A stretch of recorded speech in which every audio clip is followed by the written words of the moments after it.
presidente Jair Bolsonaro anunciou pelas redes sociais que o governo viabilizará a linha 2 do metrô de Belo Horizonte.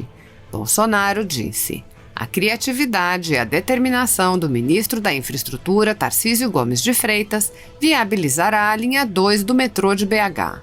A indenização relativa à devolução de trechos antieconômicos da Ferrovia Centro-Atlântica será empregada no segmento Calafate-Barreiro, antigo sonho dos mineiros. O BNDES já trabalha na estruturação do projeto do metrô, que se tornou prioridade nacional em reunião do Conselho do Programa de Parcerias de Investimentos, o PPI. Logo mais, uma obra do nosso governo em Minas Gerais.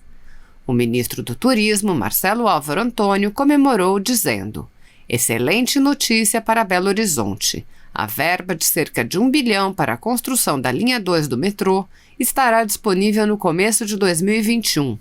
Hoje participei de uma reunião com os ministros Tarcísio Gomes de Freitas e Braga Neto para debater sobre o repasse do recurso. Quem me acompanha sabe que desde o início do mandato do presidente Jair Bolsonaro, tenho conversado com toda a equipe de governo e solicitado esta atenção especial com BH, especialmente com o metrô. E o presidente, ciente da situação, já determinou que esta obra aconteça. Esta é a grande diferença entre os governos. Existe o que só vende o sonho e o que cumpre. Durante anos, o metrô foi promessa de campanha do PT e seus aliados, mas nunca andou 1 centímetro. Agora podem acreditar, vai se tornar uma realidade. Pelas redes sociais, o governador Romeu Zema agradeceu. Uma obra e parceria muito importante para o Estado. Obrigado pela atenção com os mineiros, presidente Bolsonaro e ministro Tarcísio. O ministro Tarcísio respondeu: Minas Gerais pode contar com o governo Jair Bolsonaro para desenvolver sua infraestrutura, governador. Ok. Tudo bem, presidente? Temos uma definição do auxílio?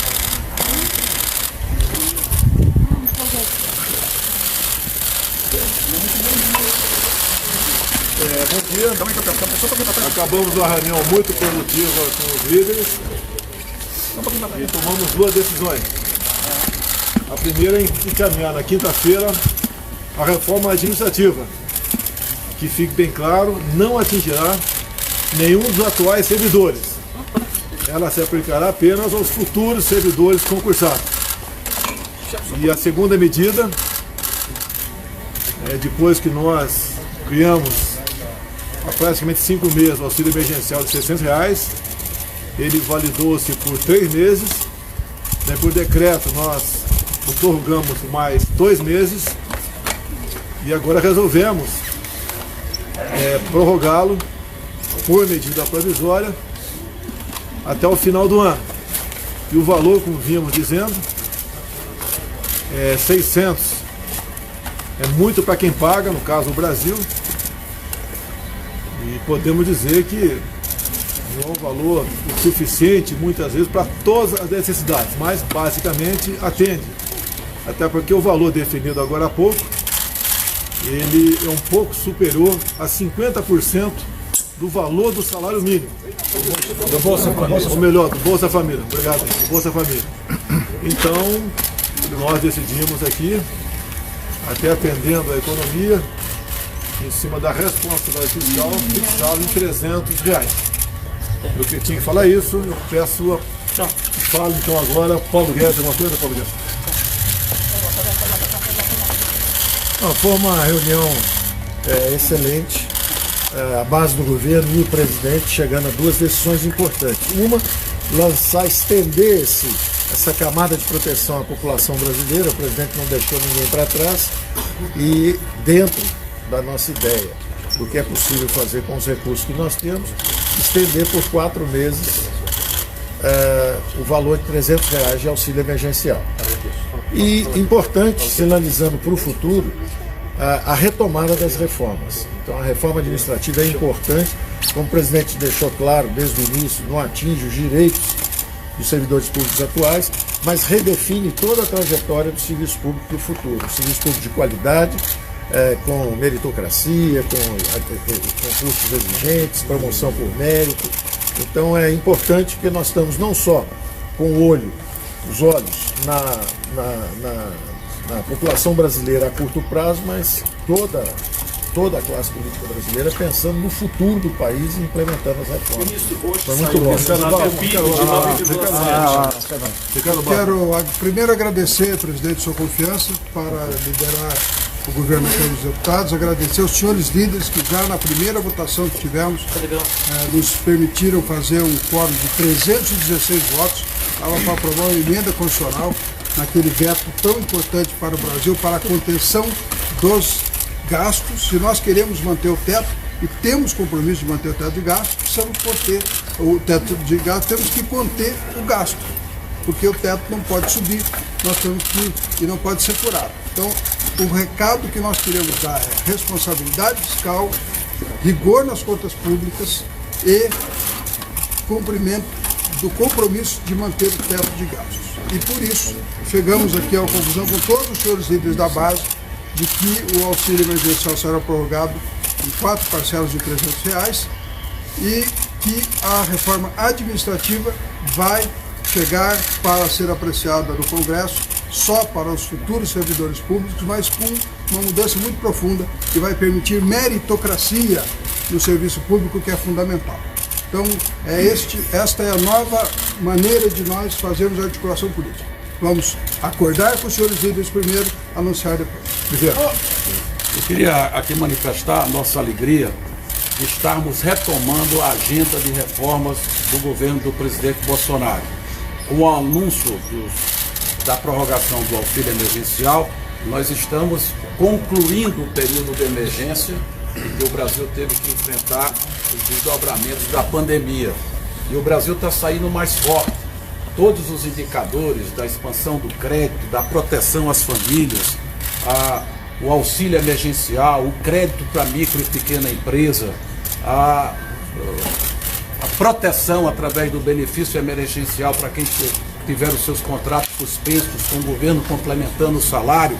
O Brasil, portanto, sai protegido de uma grave crise econômica, mas todos vão se surpreender com os dados da economia até o final do ano, porque o Brasil acertou, o presidente Bolsonaro acertou. Alguns falavam em retração de 10% ao final do ano, a retração será menor do que 4,5%, e o Brasil cria as condições, com a retomada da sua agenda de reformas, de ter um forte crescimento no ano que vem. O presidente Bolsonaro comunicou as decisões de hoje no telefonema ao presidente Rodrigo Maia, ao presidente Davi Alcolumbre, e existe hoje uma sintonia muito boa entre o Poder Executivo e o Legislativo para que a gente possa retomar essa agenda de reformas que iniciou o ano passado com a reforma da Previdência, agora dá sequência com a reforma administrativa e vamos tocar outras importantes reformas, como a discussão do Renda Brasil, que vem após o auxílio emergencial, vai vir o Renda Brasil para que a gente possa apresentar o maior programa de solidariedade social da história do Brasil. O presidente Bolsonaro protegendo os mais pobres. Eduardo, o nosso registro, em nome da liderança do governo no Congresso Nacional, através do líder Ricardo, do líder Fernando Bezerra, a todos os líderes dos partidos da base, é bom ressaltar a organização dos líderes da base do governo, um trabalho feito já há bastante tempo pelo ministro Eduardo Ramos, com a coordenação da Segov, mas também com o ministro Paulo Guedes, ministro Solix, o nosso ministro da Casa Civil, a todos do governo, no momento em que o anúncio do presidente Jair Bolsonaro dá aos últimos 6 meses uma média, com os 2 meses de R$600 que foram dados, uma média de R$400. Portanto, é um momento também de relembrar o apoio dado desde o início da crise do coronavírus do presidente Bolsonaro aos estados e municípios. Muitos estados e municípios brasileiros têm hoje, em ajuda direta do governo federal, um valor até maior do que a sua queda de arrecadação. Então, no momento em que a população brasileira, principalmente aquele mais simples, que foi atendido e está sendo atendido pelo auxílio emergencial, pega a sua barraca, o seu trabalho, a sua ferramenta de trabalho e vai voltando aos poucos a sua vida normal, trabalhando, o Congresso Nacional também dá exemplo e começa nesse momento, junto ao presidente Jair Bolsonaro e ao governo, e aos ministros de governo, a retomar as reformas que o Brasil necessita. Portanto, é uma vitória da articulação política pelo bem do Brasil, num movimento muito claro de que é preciso dar assistência, auxiliar a população brasileira, mas é preciso também dividir responsabilidade com o Brasil, com um equilíbrio fiscal e pronto para o crescimento. Muito obrigado a todos. Presidente, causa preocupação essa queda do PIB. Quando deve ser? O ministro falou que o PIB hoje, 9,7.